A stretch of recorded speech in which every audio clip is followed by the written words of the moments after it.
현역가왕 3는 시작부터 뜨거웠다. 방송이 끝나자마자 기사 제목들이 먼저 달아올랐다. 시청률이 터졌다. 화제성이 폭발했다. 이번 시즌은 조합부터 이미 승부가 끝났다. 사람들은 축제처럼 떠들었고 커뮤니티는 마치 결승이 끝난 것처럼 환호했다. 그런데 그 환호 한가운데 이상하게도 비명 같은 불편함이 섞여 있었다. 노래를 듣고 감탄하는 즐거움보다 버튼이 눌릴까 말까를 지켜보는 초조함이 더 크게 부풀어버린 구조. 그리고 그 역전된 긴장감의 정점에 딱 한 장면이 꽂혔다. 고작 13살. 그런데 이미 현역처럼 무대를 끝내버린 소녀 빈에서. 그리고 그 소녀의 무대 앞에서 유일하게 고개를 돌린 심사위원 정훈이. 사람들은 묻기 시작했다. 대체 왜 하필 그 무대에서? 왜 하필 그 아이에게? 왜 하필 그 버튼을 끝내 누르지 않았나? 무대는 나훈아의 연정이었다. 이 노래는 단순히 어려운 곡이 아니다. 트로트 팬들에게 연정은 기억의 맨 아래층을 두드리는 열쇠 같은 노래다. 한 번만 제대로 올리면 노래가 아니라 삶이 따라 올라온다. 누군가의 첫 이별, 누군가의 마지막 후회, 누군가의 긴 세월이 한 소절마다 얇게 겹쳐져 있다. 그래서 성인 가수들도 쉽게 손을 대지 못한다. 음정을 맞추고 박자를 타는 문제로 끝나지 않는다. 그 감정선 위를 걸어야 한다. 숨을 잘못 쉬면 무너지고, 힘을 조금만 과하게 주면 과장처럼 보이고, 담담함을 조금만 잘못 쓰면 차갑게 들린다. 그 절벽 같은 노래 위에 13살이 올라섰다. 방송 전까지만 해도 사람들은 생각했다. 도전이 예쁘다. 용기가 대단하다. 잘하면 칭찬받고 못해도 박수받을 무대다. 그런데 전주가 흐르는 순간 그 기대는 산산이 부서졌다. 첫 소절이 나오자 스튜디오는 얼어붙었다. 어린 참가자가 감정을 흉내내는 느낌이 아니었다. 누군가에게 배운 표정을 따라하는 것도 아니었다. 빈에서는 마치 자기 인생을 조용히 읽어내려가듯 노래했다. 과잉이 없었다. 억지 꺾기가 없었다. 눈물을 팔지도 않았다. 그런데 이상하게 더 무서웠다. 감정이 넘치지 않는데도 깊었다. 울부짖지 않는데도 무게가 있었다. 그게 바로 관성형의 공포다. 기술을 과시하지 않아도 기술이 보이고 감정을 팔지 않아도 감정이 전달되는 순간.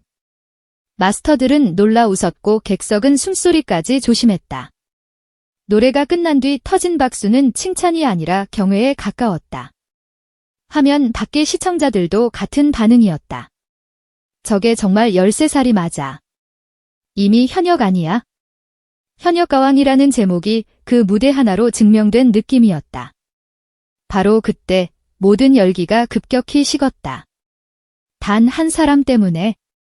다른 심사위원들의 손이 연달아 버튼으로 향하는 동안 정훈이만 끝내 움직이지 않았다.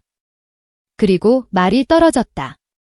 조금 더 순수했으면 좋겠어요. 너무 완성되어 있어서 신선함이 없네요. 이 한 문장은 방송용 멘트처럼 들릴 수도 있다. 좋은데 더 성장하라는 뜻이겠지. 어린 참가자니까 그렇게 말했겠지. 그럴 수도 있다. 하지만 사람들은 그 순간 이 프로그램의 전제를 떠올렸다.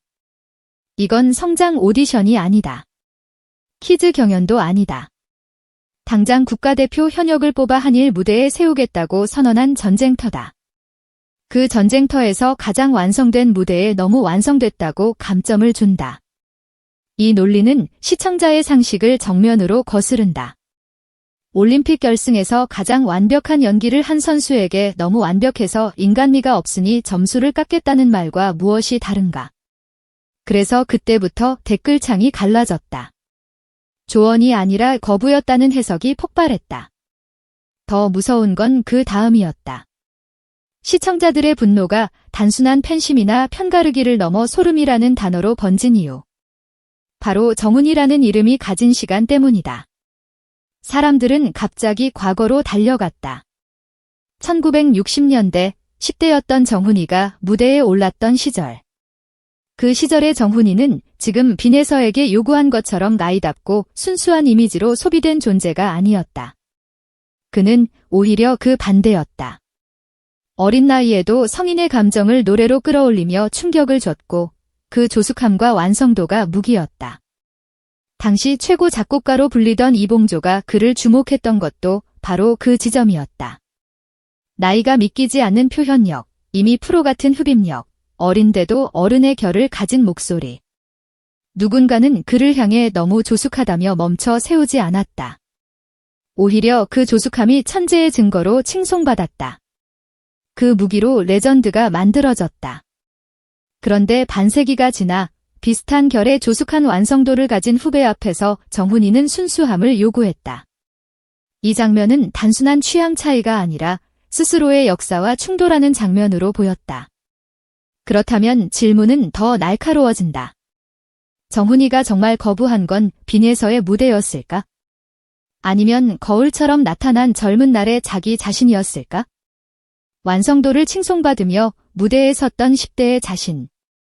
그 시절의 자신이 다시 눈앞에 나타났을 때 사람은 이상하게 거리감을 만든다. 나는 그때 어쩔 수 없었다. 너는 그러지 마라. 나는 그 시대가 그랬으니 괜찮았지만 너는 지금 아이니까 아이답게 있어라. 이런 무의식이 작동했을 가능성. 물론 이것은 해석이고 추측이다. 하지만 방송이라는 공간은 감정의 추측이 증거처럼 유통되는 곳이다. 시청자들은 그 한 번의 비버튼을 단순한 심사로 보지 않았다. 시대의 감성, 개인의 기억, 자존심, 그리고 프로그램이 원하는 그림이 한꺼번에 얽힌 선택으로 읽어냈다. 그래서 제목은 더 자극적으로 달렸다. 진짜 이유는 따로 있었다. 너무 완성돼서 탈락.